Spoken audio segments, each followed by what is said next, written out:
يا مساء الخير عليكم، ازيكم يا حلوين؟ النهارده بقى جايبه لكم كده وصفه هتاخدكم في حته تانية خالص.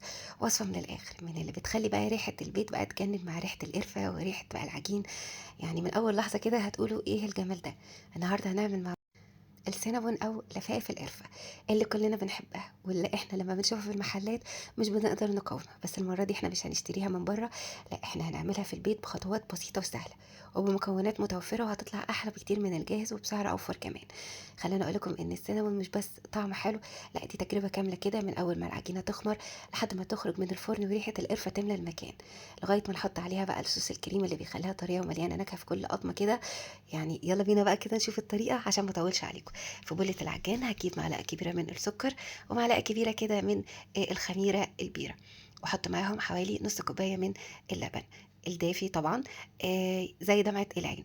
اسيبهم بقى كده يخمروا، وبعدين اضيف عليهم. هنزل، هو مقدار الزبدة بتاعي يبقى عبارة عن نص كوباية من الزبدة، بس انا هحط ربع فيه الاول، واحط كمان نص كوباية من السكر. وعجينة البولش انا واتكلمت عنها، هسيب لكم الطريقه في اول كومنت. وهنزل ببيضتين، وكمان نص علبه زبادي، وهنزل باربع كوبايات من الدقيق. ممكن تزيد ممكن تقل، افضلوا ضيفوا الدقيق لحد ما العجينه تظبط معاكم. عجينها كده شويه في العجان، وبعدين انزل النص التاني كده من الزبدة.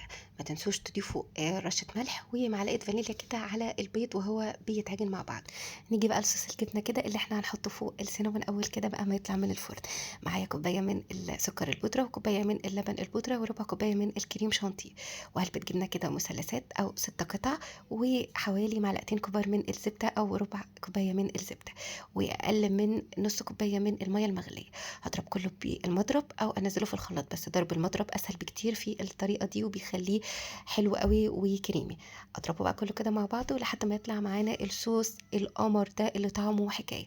خلصته بقى اركنه كده على جنب لحد ما السينابون بقى ايه يخلص معانا خالص، وابتدي بقى اجهز الحشوه بقى بتاعه السينابون. نص كوبايه سكر بني، لو مش متوفر هحط سكر ابيض، مع معلقه صغيره من العسل الاسود، واتنين معلقه كبيره كده من القرفه المطحونه، وكمان معلقتين كبار من الكاكاو. اقلب كله مع بعضه، وطبعا هحط يعني ايه الزبده الطريه، يعني حوالي ربع كوبايه بس، هسيبها يعني على جنب شويه لحد ما ابتدي افرد العجينه. بعد ما تخمر كده اقسمها كور وافردها كده مستطيل كبيره، وبعدين بقى كده ادهنها زبده. وبعدين ابتدي انزل بقى بالخلطه بتاعه الحشو بتاعتي اللي هي القرفه مع السكر البني.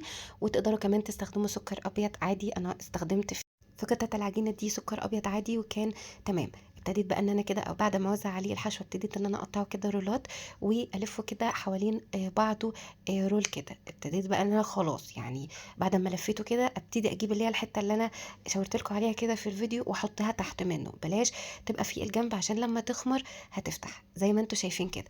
ارصه بقى كده في الصينيه، واسيب مسافات، يعني احرص ان انا اسيب مسافات ما بينه وما بين كل قطعه والتانيه.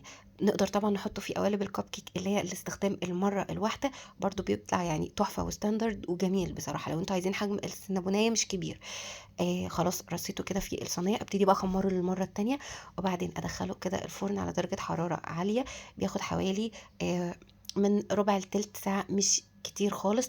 يطلع ابتدي ان انا يعني ايه ادهنه كده معلقه كبيره من كل قطعه، ابتدي ادهنها معلقه كبيره كده من صوص الجبنه، واسيبها تبرد خالص، وانزل بقى بصوص الجبنه عليها بقى كده واحدة واحدة. وبعدين ابتدي بقى احط كل الصوصات اللي انا عايزاها، كراميل بقى ولوتس وبيستاشيو نوتيلا وشوية كده مكسرات، اي صوص انتوا عايزينه. تقدروا كمان تسيبوه صوص كراميل بس كده يعني، ويبقى سينابون كلاسيك، وده طبعا احسن طعم بالنسبة لي السينابون الكلاسيك.